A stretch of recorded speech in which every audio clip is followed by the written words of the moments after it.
Class 10वीं के student जो आपका यहाँ पर सुबह होने वाला एग्जाम है हिंदी का, तो उसके लिए हम आपको महत्वपूर्ण प्रश्न पत्र दिखा रहे हैं जो आपके एग्जाम के लिए काफी हेल्पफुल रहने वाला है। तो आपको यहाँ पर संपूर्ण क्वेश्चन बताए जाएंगे और साथ ही यहाँ पर संपूर्ण क्वेश्चन का जो सॉल्यूशन वो भी हम आपको शेयर करेंगे। तो यहाँ पर आप देख लीजिए, आपका जो यहाँ पर पेपर रहेगा महत्वपूर्ण प्रश्न पत्र आपका 75 नंबर का रहेगा और साथ ही यहाँ पर समय आपको 3 घंटे देखने को मिल जाएंगी। तो स्टूडेंट्स आपका यहाँ पर रहेंगे दिशा निर्देश, तो दिशा निर्देश पढ़ना बहुत ही आवश्यक है। आप अपने एग्जाम में यदि जाते हैं एग्जाम देने, तो आप यहाँ निर्देश को अच्छे तरीके से पढ़िएगा, क्योंकि इसमें आपको यह पता चलता है कि कौन से क्वेश्चन कितने नंबर का है। और इसके बाद जो आपका पहला प्रश्न बनता है वो आप यहाँ पर देख लीजिए। पहला प्रश्न है आपका यहाँ पर सही विकल्प आपके 6 नंबर के रहेंगे, जिसमें पहला प्रश्न है प्रगतिवादी कवि है। तो ये आपको बताना है और अच्छे तरीके से आप ध्यानपूर्वक पढ़ें, ताकि जो आपको जो विकल्प है वो आपको याद हो सके। जिसमें आपका पहला है मुक्तक बोध, सुमित्रानंद पंत, नरेश मेहता, जगमोहन सिंह। तो इसमें आपका जो करेक्ट आंसर रहेगा वो आपका हो जाएगा सुमित्रानंद पंत है। इसके बाद है आपका दूसरा प्रश्न है। तो स्टूडेंट्स वीडियो को लाइक, चैनल को सब्सक्राइब जरूर करें। आपके जो बोर्ड एग्जाम हो रहे हैं उनकी उनकी एग्जाम की आपको पूरी हेल्प की जाएगी। जो क्वेश्चन मोस्ट रहेंगे वो आपको शेयर किए जाएंगे। दूसरा प्रश्न देख लीजिए, नेताजी की प्रतिमा की ऊंचाई थी तो 2 फुट, 5 फुट, 3 फुट, 10 फुट। तो इसमें आपका करेक्ट आंसर हो जाएगा 5 फुट। और स्टूडेंट्स वीडियो को लाइक नहीं करते हैं, आप लोग वीडियो को देख लेते हैं लेकिन वीडियो को लाइक नहीं करते, तो वीडियो को लाइक जरूर करें। इसके बाद तीसरा, कलम का जादूगर किसे कहा जाता है? राम वृक्ष बेनीपुरी को, आज्ञे को, स्वयं प्रकाश को, नागार्जुन को। तो इसमें आपका हो जाएगा राम वृक्ष बेनीपुरी। इसके बाद आपका चौथा प्रश्न है, सूर सारावली के कवि का नाम क्या है? सूरदास, कबीरदास, मैथिली शरण गुप्त, नागार्जुन। तो इसमें जो आपका करेक्ट आंसर रहेगा वो आपका हो जाएगा सूरदास।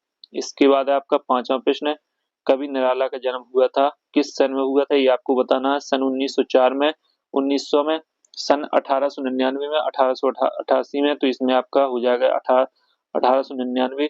फिर आपका छठवां, कुहसा का अर्थ है कंबल, कोहरा, सन्नाटा, सहारा। तो इसमें आपका हो जाएगा कोहरा। तो आपके जो सही विकल्प कंप्लीट हो जाते हैं। अब आते हैं आपके रिक्त स्थान। 6 नंबर के आपके रिक्त स्थान रहेंगे, जिसमें आपका पहला रिक्त स्थान देख लीजिए, आर्थिक दृष्टि से वाक्य डॉट डॉट प्रकार के होते हैं। तो इसमें आपको 3 विकल्प देखने को मिल जाएंगे, जिसमें आपको एक को सिलेक्ट करना है। तो जिसमें आपका करेक्ट आंसर 8 हो जाएगा। फिर दूसरा, छंद के डॉट डॉट प्रकार है, तो छंद के 2 प्रकार है। और इसके बाद आपका तीसरा, बल्लवाचार्य के डॉट डॉट गुरु थे, तो इसमें परशुराम हो जाएगा।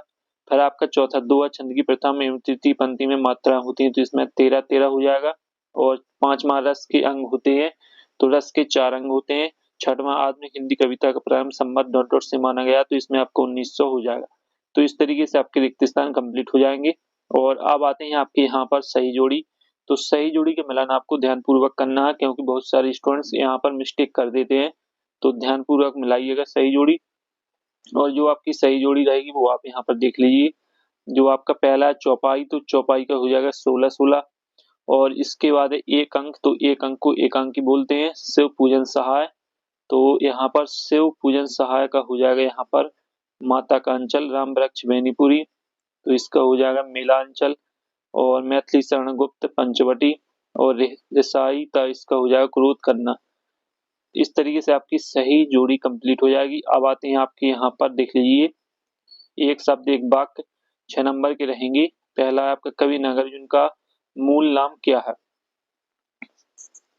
कवि नागार्जुन का मूल नाम क्या है? तो इसमें आपको लिख लेना वैद्यनाथ मिश्र, लिख लीजिए वैद्यनाथ मिश्र, और याद भी कर लीजिए। इसके बाद है आपका यहाँ पर छठवां, निराला रचनावली में कितने खंड हैं? तो आपको खंड बताना है कितने, तो इसमें आपको लिख लेना है 8 खंड यहाँ पर रहते हैं निराला रचनावली में। इसके बाद तीसरा, रामचरितमानस का मुख्य छंद क्या है? तो इसमें आपका हो जाएगा चौपाई और दोहा। यहाँ पर लिख लीजिए चौपाई और दोहा, ये आपका यहाँ पर तीसरे का करेक्ट आंसर हो जाएगा। फिर आपका यहाँ पर चौथा प्रश्न है, बिना पत्रिका की रचना किस भाषा में हुई? तो इसका हो जाएगा यहाँ पर ब्रज भाषा, तो इसका चौथे का करेक्ट आंसर ब्रज भाषा हो जाएगा। फिर आपका पांचवा, कामायनी किसकी रचना है? तो कामायनी यहाँ पर रहेगी आपकी जयशंकर प्रसाद की, तो यहाँ पर जयशंकर प्रसाद आपका करेक्ट आंसर हो जाएगा। फिर आपका यहाँ पर है छठवां, अटक नहीं रही कविता किस बात को प्रकट करती है? तो यहाँ पर लिख लीजिए बसंत ऋतु की सुंदरता। बसंत ऋतु लिख लीजिए आप, बसंत ऋतु की सुंदरता।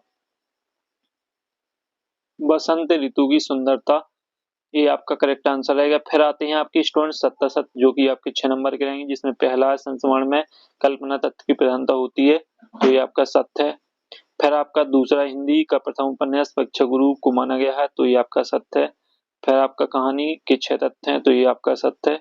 फिर श्री कृष्ण ने गोपियों को समझना उद्धव को भेजा था, तो ये आपका सत्य रहेगा। फिर आपका 5वां बिस्मिल्लाह खां हिंदू मुसलमान एकता का के समर्थक थे, तो ये सत्य है। 6वां पर्वतीय सुंदरता मन को नहीं भाती है, तो ये आपका सत्य है। इस तरीके से सत्य सत्य भी कंप्लीट हो जाते हैं। और अब आते हैं आपके 2 नंबर के प्रश्न। प्रश्न 6वां देख लीजिए। भगत की पुत्र बधू उन्हें अकेला क्यों नहीं छोड़ना चाहती थी? नाटक और एकांकी में कोई 2 अंतर लिखिए। तो स्टूडेंट्स 2 नंबर का यदि प्रश्न आता है तो आपको केवल सीमित शब्दों में आंसर देना है। ज्यादा लंबा एवं लॉन्ग आंसर आपको नहीं लिखना है। इसके बाद 7वां है, लेखक मन्नू भंडारी के व्यक्तित्व पर किन किन व्यक्तियों को का प्रभाव पड़ा? बिस्मिल्लाह खां को शहनाई की मंगल ध्वनि का नायक क्यों कहा जाता है? और इनके जो सॉल्यूशन है वो भी हम आपको बताएंगे। पहले प्रश्न को आप अच्छे तरीके से पढ़ लीजिए और समझ लीजिए। 8वां गद्य की 4 विधाओं के नाम लिखिए। बाबू गुलाब राय के अनुसार निबंध की परिभाषा लिखिए। और 9वां प्रश्न आपका यहाँ पर रहेगा, संधि समास में अंतर लिखिए, अथवा इसका शब्द शक्ति कितनी प्रकार की होती है, नाम लिखिए। और साथ ही स्टूडेंट्स आपका जो 10वां है, गंतोक को मेंतकास बादशाहों का शहर क्यों कहा जाता है? भोलानाथ अपने साथियों को देखकर सिसकना क्यों भूल जाता है? और इसके बाद जो 11वां कवि नागार्जुन की 2 रचना लिखी, नई कविता की 2 रचना लिखी। तो स्टूडेंट्स आपको आपका जो व्याकरण वाला यहाँ पर पार्ट रहेगा उसे आपको अच्छे तरीके से कंप्लीट कर लेना है। 12वां है कवि सूरदास और तुलसीदास की काव्यगत विशेषता में से किसी एक को तैयार कर लेना। भाव पक्ष कला पक्ष 2 रचना भी आपको पढ़ लेना है।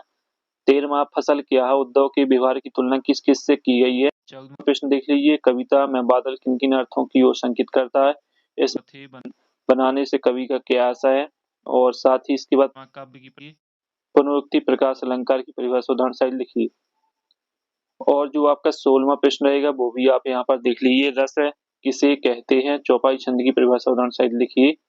और इसके बाद जो आपका यहाँ पर 17वां प्रश्न है, राम वृक्ष बैनपुरी अथवा यतीन्द्र मिश्र का साहित्यिक परिचय निम्न बिंदु के आधार पर लिखिए। 2 रचना लिखना और भाषा शैली आपको लिखना है। और इसके बाद जो 18वां प्रश्न निम्नलिखित गद्यांश की विशेषता प्रसंग व्याख्या कीजिए, तो आपका यह प्रश्न 3 नंबर का रहेगा। और इसके बाद आपका आता है 19वां प्रश्न, अनुशासन का महत्व विषय पर अनुच्छेद लिखना है। और प्रिय खेल क्रिकेट के संबंध में 2 मित्रों के बीच संवाद लिखिए, तो ये 3 नंबर का प्रश्न रहेगा। और साथ ही इसके बाद 20वां प्रश्न है, निम्नलिखित गद्यांश की सप्रसंग व्याख्या कीजिए, तो इसको भी आप यहाँ पर देख लीजिए। और साथ ही इसके बाद है आपका 21वां प्रश्न है, तो 21वां प्रश्न आपका आवेदन रहेगा, तो अच्छे तरीके से पढ़ लीजिए। 22वां आपका रूपरेखा रहेगी। और इसके बाद जो आपका 23वां प्रश्न है वो आपका गद्यांश और काव्यांश रहेगा, इसे आपको पढ़ना है और इनके जो आंसर है वो भी आपको देना है। नीचे आपका काव्यांश दिया जाएगा, तो इनके भी आप आंसर देख सकते हैं। तो इस तरीके से आपका जो पेपर है वो आपका रहने वाला है। और आपका आदर्श प्रश्न पत्र यानी महत्वपूर्ण प्रश्न पत्र आपको हमने शेयर किया, जिसमें महत्वपूर्ण प्रश्न आपको यहाँ पर शेयर किए हैं। इनके जो सॉल्यूशन है वो आपको टेलीग्राम ग्रुप में मिल जाएंगे। टेलीग्राम की लिंक आपको वीडियो के डिस्क्रिप्शन में देखने को मिल जाएगी। तो अगले वीडियो में स्टूडेंट्स फिर मिलते हैं नए टॉपिक के साथ। चैनल को सब्सक्राइब, वीडियो को लाइक जरूर कीजिएगा।